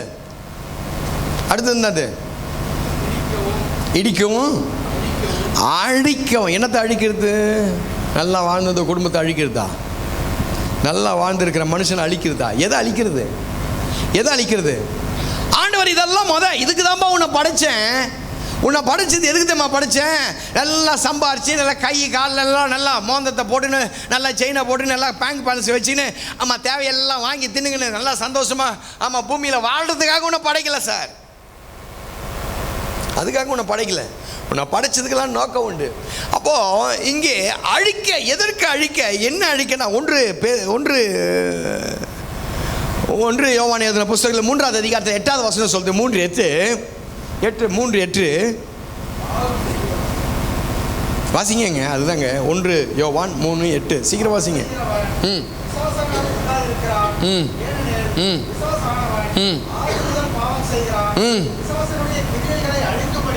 பிசாசுடைய கிரியைகளை அழிக்கும்படிக்கு. எப்படி? இப்போ அடுத்து என்னத்தை அழிக்கணுமா? நமக்குள்ள பிசாசின் கிரியைகள் சில நேரங்களில் இருக்கும். கிரியை நமக்குள்ள சில கிரியைலாம் இருக்கு. கிரியை என்பது தான் நடக்கை. அந்த நடக்கை அழிக்கப்படணும்.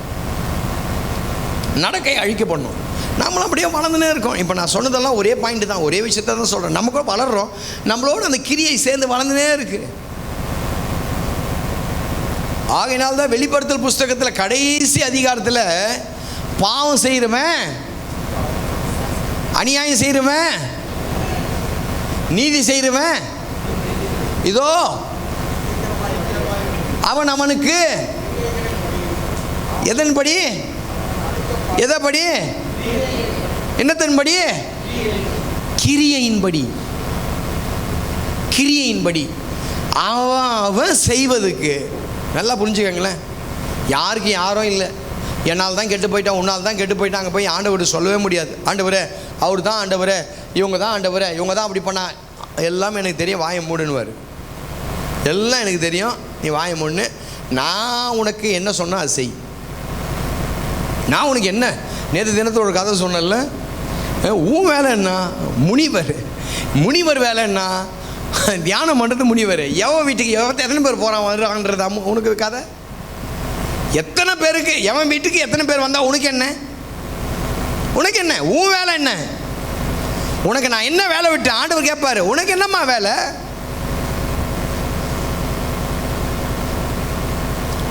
இந்த இடத்துல ஆண்டவர் பிசாசின் கிரியை, அந்த கிரியை உள்ளே இருக்க அந்த கிரியையை அழிக்கும்படியாக தான் நம்ம செய்கிற நல்ல காரியங்கள், நம்ம செய்கிறதான நல்ல விஷயங்கள், அந்த கிரியை அவனுக்கு அந்த விஷயம் வசனம் என்ன சொல்லுமா?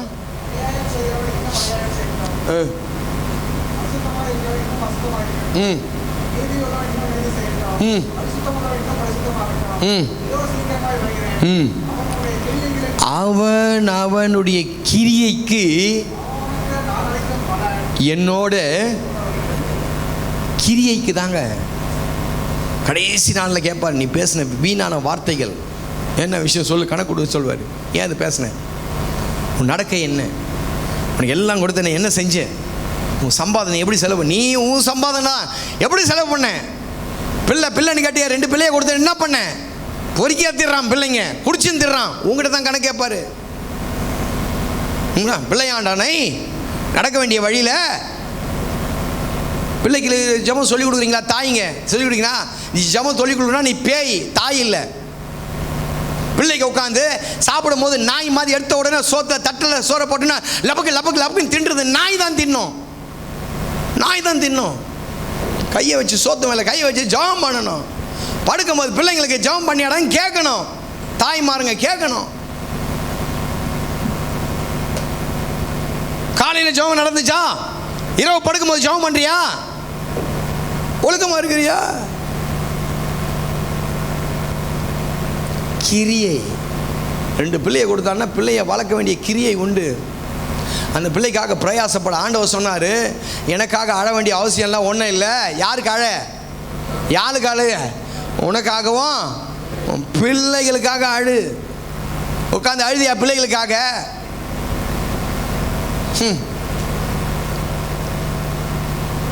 எவ்வளோ நேரம் பிள்ளைகளுக்காக அழுதும்? முட்டினியா போட்டு ஆண்டவரே ஏன் ஆண்டவரே ஏன் ஆண்டவரே இன்னும் ஏன் நடக்கல? கேட்டியா?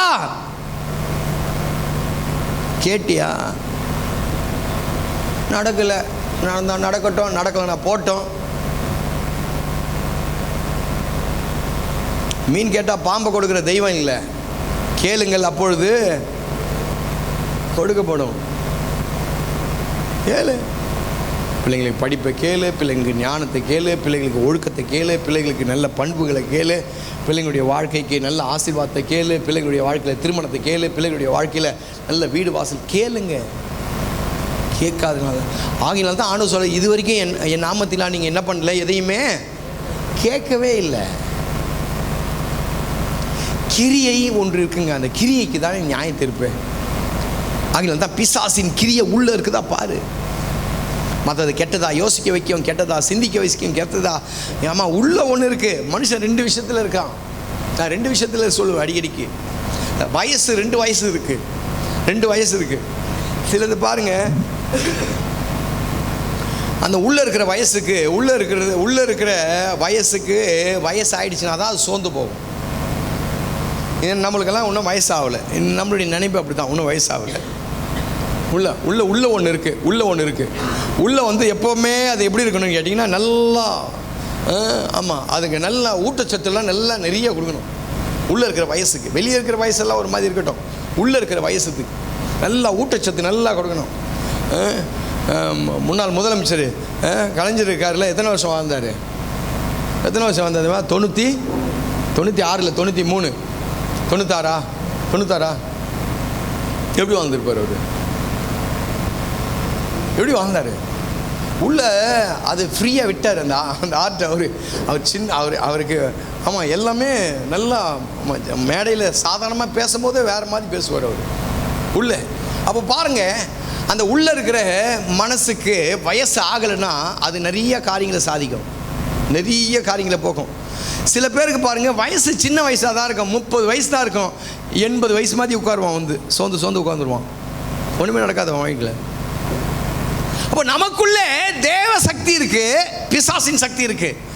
தேவ சக்தி இருந்தால் நீ நன்மை செய்கிறவராக சுத்தி திரிப்பார். ஏன் கேட்டால் அப்போஸ்தலர் புஸ்தகம் 10வது அதிகாரம் 38வது வசனத்தில் கர்த்தராகிய தெய்வம் நன்மை செய்கிறவராக சுத்தி திரிந்தார்.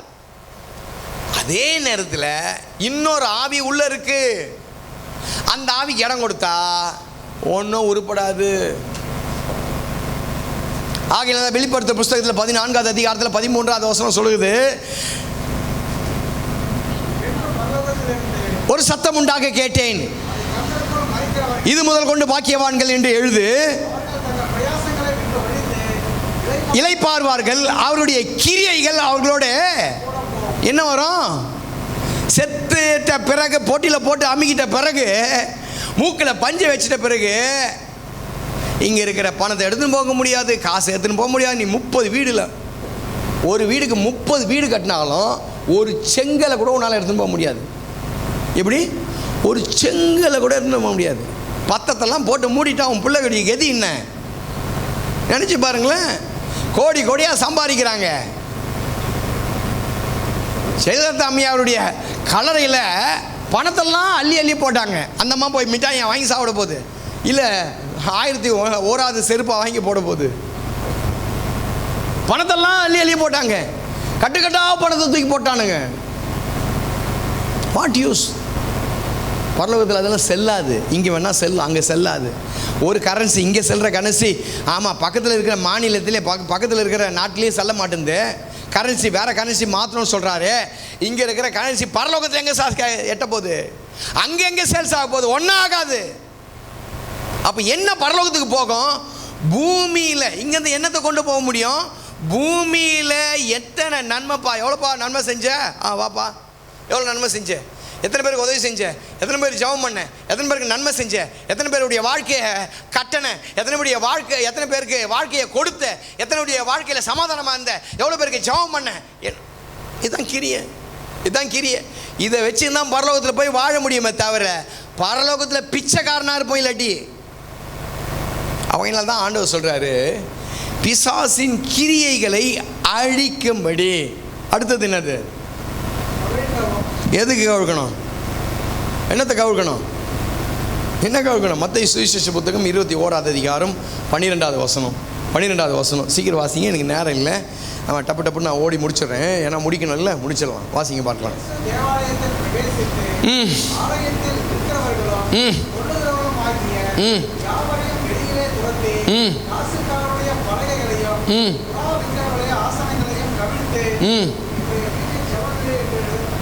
ஒரு விஷயம் நல்லா கவனிக்கணும். ஒரு விஷயம், இந்த வீடு என்ன வீடு?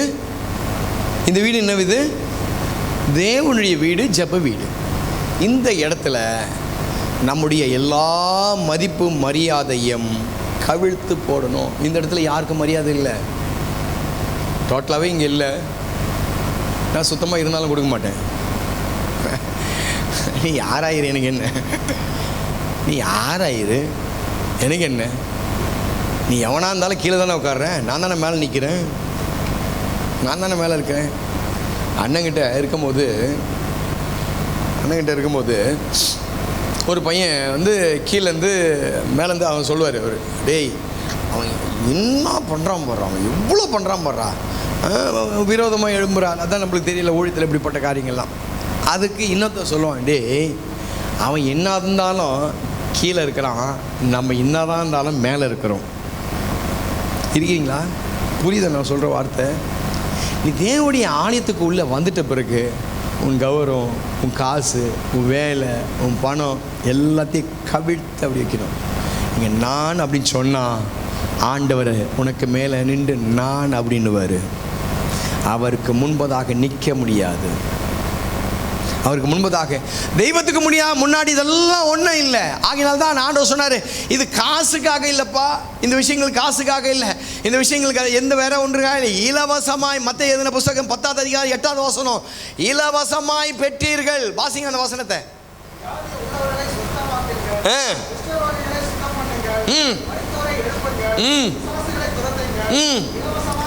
இலவசமாய் பெற்றீர்கள். எல்லாம் இலவசம்தான். நீ பணக்காரனா இருக்கிறதுனால ஆண்டவர் உனக்கு விசேஷித்த ஒன்ன காரியத்தை கொடுக்கல. நீ படிச்சவனா இருக்கிறதுனால கொடுக்கல.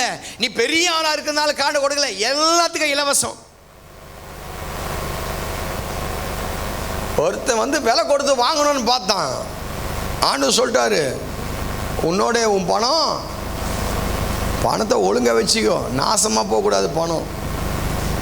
பணத்தை ஒழுங்காக வச்சு நல்ல விஷயங்களுக்கு செலவு பண்ணிக்க. பணம் நாசமாக போகக்கூடாது. ஆகினால தேவனுடைய ஆலயத்தில் நம்மை குறித்து உண்டான பெருமைகள், நம்மை கொண்டு உண்டான மற்ற விஷயங்களை எல்லாத்தையும் கவுத்து போடணும். அடுத்தது வாசிங்க, டக்குன்னு வாசிங்க. ராஜா வசனம் வாசிங்க. கட்டவும். என்ன கட்டணும்? எதை கட்டணும்? ஒரு வீடுக்கு 4 வீடு கட்டிடலாமா? என்ன கட்டணும்?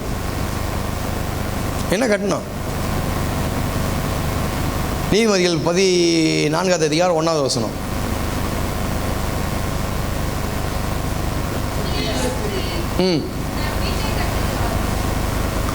அடுத்த பாட்டு.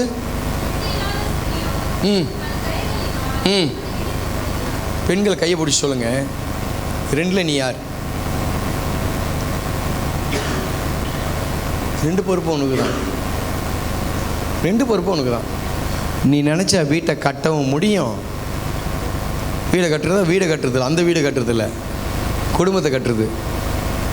10 நல்ல வீடு இருந்து குடும்பம் ஒழுங்காக இருந்தீங்கன்னா நீ என்ன பிரயோஜனம்? அகங்காரியுடைய வீட்டை கர்த்தர் என்ன பண்ணுவார்? பிடுங்கி போடுவார். நீ நடுத்தர வரைக்கும் வாடகை வீட்டில் கடைசி வரைக்கும் அப்படி தான் கிடக்கணும். நீ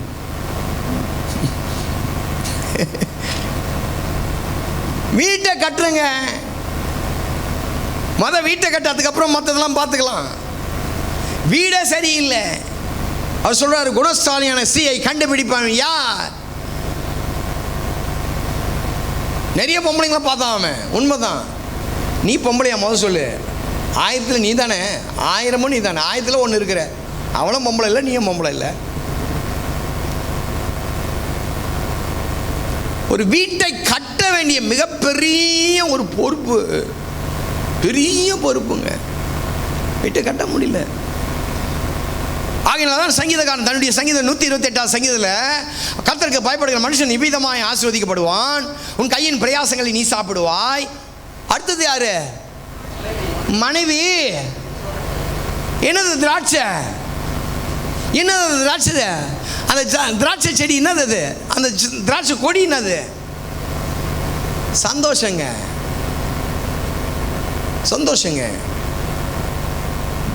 பலவிதமான கனிகள் இருக்கு. ஆபிரகாமுக்கு அங்க ஒரு பஞ்சமும், ஆதாமுக்கு ஒரு பஞ்சமும் இல்லைங்க. எங்க வேணாலும் போய் என்ன வேணாலும் சாப்பிடலாம். அவனால சந்தோஷமா இருக்க முடியல. அந்த வசனம் சொல்லுது, ஆபிரகாமுக்கோ இன்னும் என்ன ஆகல. ஆபிரகாமுக்கு வசனம் வாசிங்க.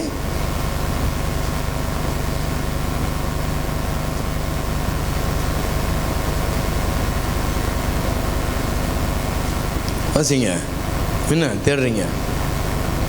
ஆபிரகாமுக்கு இன்னும் துணை இல்லை. வாசிங்கம்மா. நம்ம ஆதாமுக்கு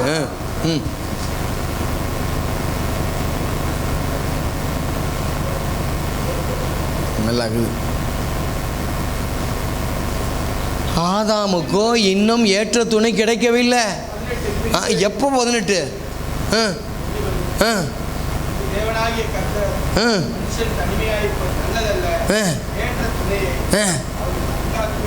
ஆதாமுக்கோ இன்னும் அப்படி ஒரு வசனம் இருக்கா? ஆதாமுக்கோ இன்னும் எம்மா தாய்ங்களா, ஆதி ஆமங்க 1ஆவது அதிகாரம் ஃபஸ்ட்டு முத காரியமே இதுதான். வாசிங்க.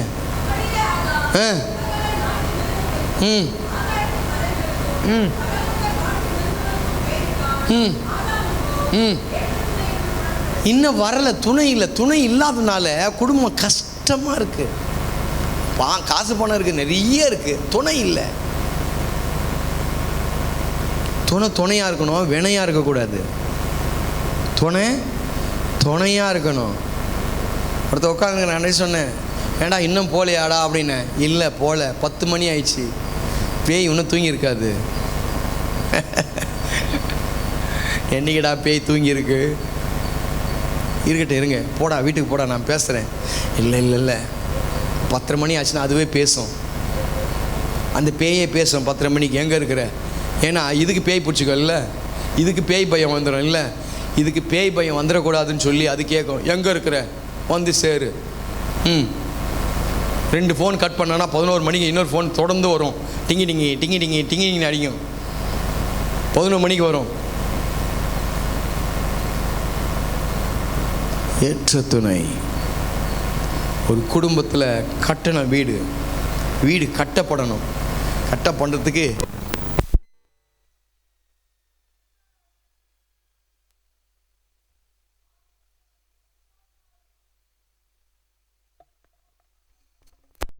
காரணம் யாரு? நம்ம 37 படிச்சீங்களா நீதிமான்? ஆமா, குணசாலியான ஸ்திரியை கண்டுபிடிப்பாங்க. யார்? அவன் மேல முத்துக்களை காட்டிலும் அவன் அசைவெல்லாம் கரெக்டா பார்த்து கண்டுபிடிக்கலங்க. அசைவெல்லாம் பார்த்து குடும்பத்துல பார்த்து கண்டுபிடிக்கணும். பெருமைக்கெல்லாம் சொல்ல, எங்க அப்பா பேசவே மாட்டாருங்க அப்படின்னு உள்ள வரும்போது இந்த வீரபாண்டியன் கட்ட போன மாதிரி அப்படின்னு எங்க அப்பா தண்ணி தேவைப்படுதுன்னு எங்க அம்மா ஓடி போய் தண்ணி கொடுப்பாங்க. எப்படிதான் தெரியல அப்படின்னு அது எப்படிதான் தெரியும் அவங்களுக்கு, என்னவோ தேவை தெரியுது. எங்க அம்மா அப்படி மூஞ்ச பார்ப்பாங்க அப்படின்னு அப்படின்னு சொல்லி 40 வருஷத்துக்கு கழிச்சுட்டாங்க. இன்னைக்கு என்ன தண்ணி எடுத்து குடி, செத்துக்கிறது தொலைய போற.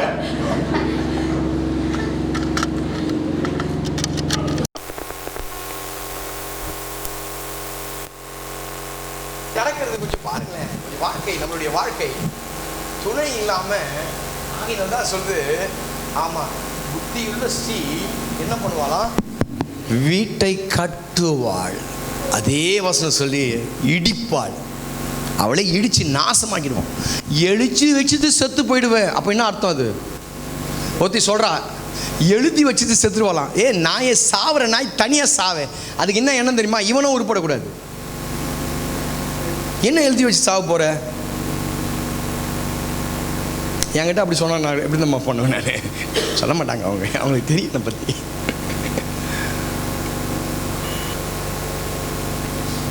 குடும்பம் வாழ்றதுக்காக ஆகினெல்லாம் ஈசாக்கு அவன் ரெபெக்காளை கொண்டு வரும்போது ரெபெக்காள் அழகாக வீட்டுக்குள்ளே நுழையும் போது ரெபெக்காளுடைய வீடு அப்படியே, ஆமாம், ஈசாக்குடைய வீடு அப்படியே சந்தோஷமாக மாறிச்சு. ஆதியாகமம் 24 அதிகாரத்தில் 67 வசனம். ஈசாக்கு ரெபெக்காளை தன் தாயின் கூடாரத்துக்குள்ளாக அழைத்து கொண்டு போய்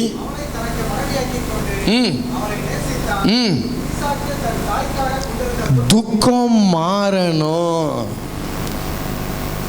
புருஷன் கையை பிடிச்சி சொல்லுங்க, உன்னை கட்டுனதுனால துக்கம் மாறணும்.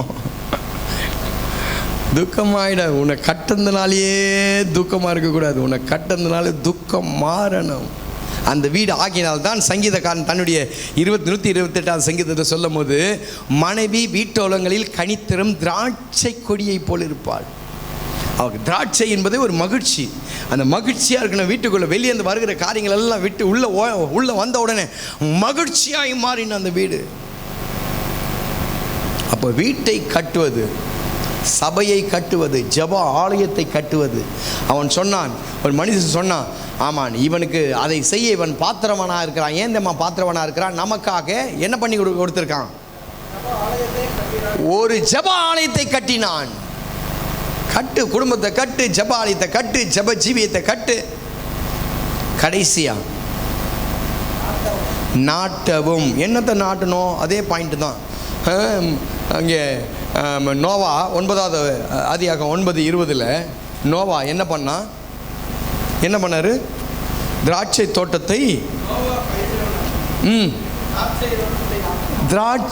தோட்டத்தை நாட்டினான்.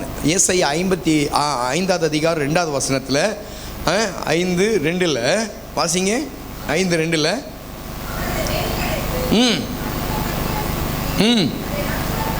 நற்குல திராட்சை செடி, இதுவும் மகிழ்ச்சிக்குரியது. மனுஷனுடைய வாழ்க்கை மகிழ்ச்சியை நாட்டணும். அப்போது ஆண்டவர் ஒரு மனிதனை ஒரு ஸ்தானத்திலிருந்து மற்றொரு ஸ்தானத்துக்கு கொண்டு போகிறதுக்கு காரணமும், அதே நேரத்தில் மனுஷனை உண்டாக்கினதுக்கு நோக்கமோ, மனுஷனை படைத்ததுக்கு நோக்கமோ சில நோக்கங்கள் உண்டு. நோக்கம் இல்லாமல் எந்த மனுஷனையும் தேவன் படைக்கலை.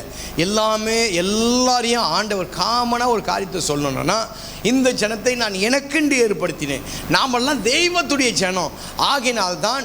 ஆமாம், நான் ஆண்டவர் சொல்கிறார், அந்த எல்லா ஜனத்தையும் என் பலிப்பிடத்துக்கு வர சொல்லு, என் பலிப்பிட தண்டையில் எல்லாம் வரணும்.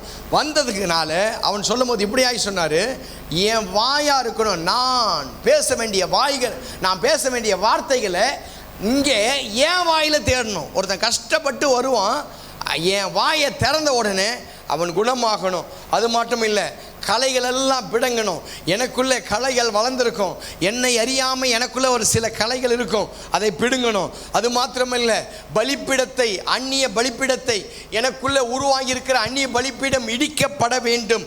அது மாத்திரமல்ல, எனக்குள்ளே இருக்கக்கூடிய பெருமைகள், எனக்குள்ளே இருக்கக்கூடிய தேவனுடைய ஆலயத்துக்குள்ளே வரும்போது எனக்குள்ளே இருக்கக்கூடிய கணங்கள், எனக்குள்ளே இருக்கக்கூடிய அதான எல்லா விஷயத்தையும் கவிழ்த்து போடணும். அதே நேரத்தில் கட்டப்படணும். என்ன கட்டணும்? வீடு கட்டப்படணும், தேவனுடைய ஆலயம் கட்டப்படணும், ஜப ஜீவியம் கட்டப்படணும், பரிசுத்தமுள்ள ஜீவியம் கட்டப்படணும். கட்டப்படுவதற்காக தான் ஆண்டவர் உண்டாக்கினான். கடைசியாய் வேதம் சொல்லும் போது நாட்டப்படணும். நல்ல நிலத்தில் நல்ல விதைகளை விதைங்க, நல்ல விஷயங்கள் நாட்டப்படட்டும், அது கனி கொடுக்கட்டும், அது துளிர் விடட்டும், அது காய்க்கட்டும், அது பூக்கட்டும், அது நல்ல வாதுமை காய்களை பழங்களை கொடுக்கட்டும். நாட்டுங்கள். இதற்காக தான் தேவன் நம்மை படைத்தார். அல்லேலூயா. நம்ம நினைக்கிறோம் வேற எந்த ஒரு விஷயங்களை படைச்சார். ஆண்டவர் படைச்சதுக்கு சில விஷயங்கள் உண்டு, சில நோக்கங்கள் உண்டு.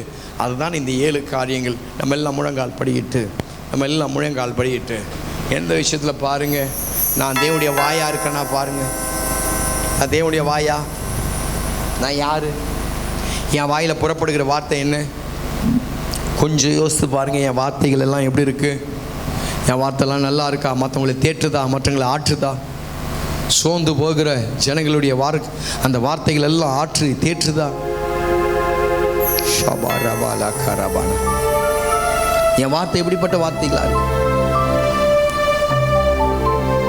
பேசும்போதே சில விஷயங்கள் மாறணும். கலைகளை எல்லாம் பிடுங்கி போட்டிங்களா?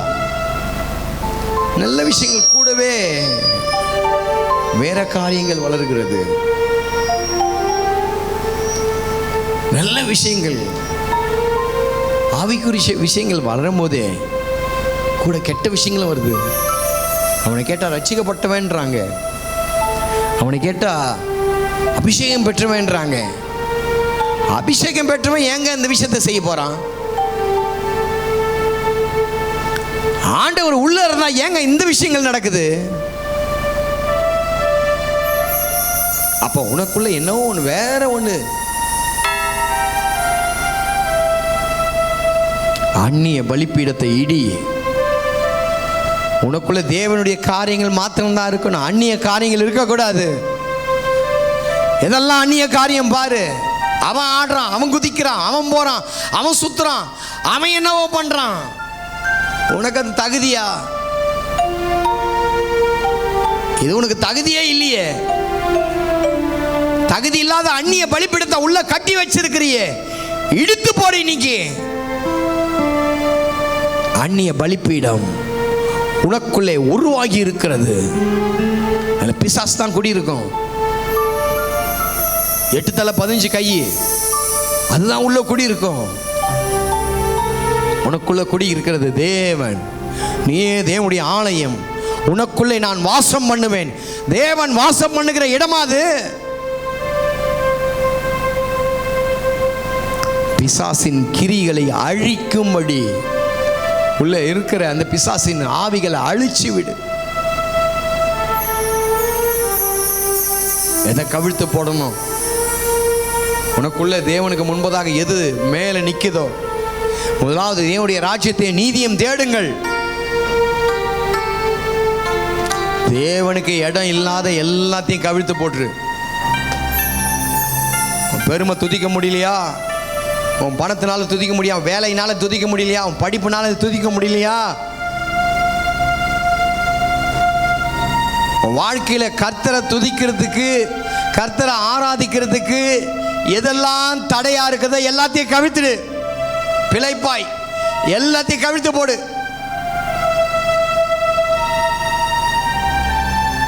கட்டவும்.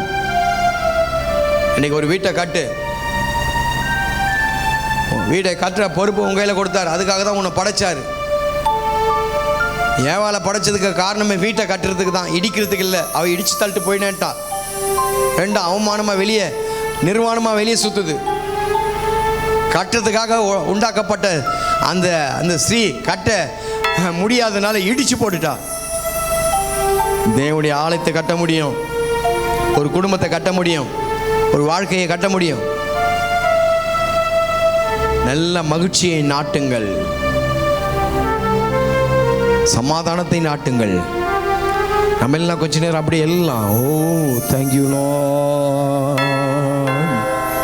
ஒரு அபானா சந்தல ரபு, நீ நல்லவன் நல்லவன் நல்லவன் நல்லவன் நல்லவன் நல்லவன்.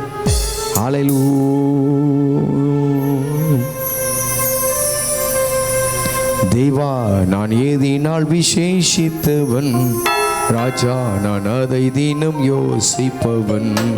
தேவா நான் ஏதினால் விசேஷித்தவன், ராஜா நான் அதை தினம் யோசிப்பவன். எதினா இது எதினா நீ என்னோடு இருப்பதினா, எதினா இது எதினா நீ என்னோடு இருப்பதினா. தேவா நான் ஏதினால் விசேஷித்தவன், ராஜா நான் அதை தினம் யோசிப்பவன். தேவா நான் ஏதினால் விசேஷித்தவன், ராஜா அதை தினம் யோசிப்பவன். பரிசுத்தமுள்ள நல்ல பிதாவே, ஆண்டவர் இயேசுவின் நாமத்தினாலே அருமையாய் கொடுத்திருக்கிற இந்த நல்ல வேலைக்காக நடு செலுத்துகிறோம். தகப்பனே, ஒரு ஸ்தானத்திலிருந்து மறு ஸ்தானத்துக்கு தகப்பனே நீ மாற்றினதுக்கு ஒரு நோக்கம் உண்டு. அன்றைக்கு ஆசாரிய ஸ்தானத்திலிருந்து கர்த்தாவி தீர்க்க தரிசன ஸ்தானத்துக்கு உயர்த்தினதுக்கு மாற்றினதுக்கு ஒரு நோக்கம் உண்டு. அதே போல் அந்நிய அப்பா தகப்பனே கர்த்தாவே காரியத்தில் இருந்த எங்களை இன்றைக்கு உம்முடைய பிள்ளையாய் மாற்றினதுக்கு ஒரு நோக்கம் உண்டு. அப்பா நாங்கள் உம்மாலே பிறக்கப்பட்டோம், உம்மாலே கர்த்தாவே நாங்கள் அரவணைக்கப்பட்டோம், உம்மாலே வாழ்க்கை கர்த்தாவே வாழ்ந்து கொண்டு இருக்கிறோம். நாங்கள் கர்த்தாவே எங்களை உருவாக்கின நோக்கத்தை என் தேவனாகிய கர்த்தர் அப்பா எங்களுக்கு இன்றைக்கு தெளிவாய் சொல்லியிருக்கிறீங்கப்பா. எங்களை உருவாக்கின நோக்கத்தை நாங்கள் மறந்து வாழாதபடிக்கு கர்த்தர் எங்களை உம்முடைய தயவினால இன்றைக்கு நாங்கள் கேட்ட சத்தியத்தின்படி வாழ எங்களுக்கு கர்த்தர் உதவி செய்வீராக. வந்திருக்கிற ஒவ்வொரு பிள்ளைகளையும் ஆசீர்வதிங்க, சுகபல ஜீவனை தாரும். பிள்ளைகளுடைய கர்த்தாவே பிரயாசங்களை ஆசீர்வதியும், நன்மையும் கிருபையும் தொடரட்டும். கர்த்தர் பிள்ளைகளோடு கூட இருக்கிறீங்க என்பதை வெளிப்படுத்தும். அப்பா கர்த்தாவே இந்த மாதம் முழுவதும் சுகத்தோடு பலத்தோடு நடத்துனீங்க. புதிய மாதம் ஆசீர்வாதமாக இருக்க கிருபைத்தாங்க. இந்த புதிய மாதத்தில் கர்த்தாவே புதிய ஆசீர்வாதத்தை நாங்கள் பெற்றுக்கொள்ள உதவி செய். எல்லா தடைகள் இயேசுவின் நாமத்தாலே விலகுவதாக. பிள்ளைகளை பத்திரமாய் நடத்தும், பத்திரமாய் நடத்தும். பிள்ளைகளுடைய தேவைகள் சந்திக்கட்டும், குறைகள் மாறட்டும், அற்புதங்கள் அதிசயங்கள் பிள்ளைகள் பார்க்கட்டும். கரத்தில் தாழ்த்துகிறோம், பெரிய காரியங்களை செய்யுங்க, நாம மகிமைப்படட்டும். இயேசுவின் நாமத்தில் ஜெபிக்கிற நல்ல பிதாவே. சேர்ந்து சொல்லலாம் ஆமென். என் ஆத்துமாவே முழு உள்ளமே பரிசுத்த நாமத்தை ஸ்தோத்திரி. என் ஆத்துமாவே கர்த்தரை ஸ்தோத்திரி.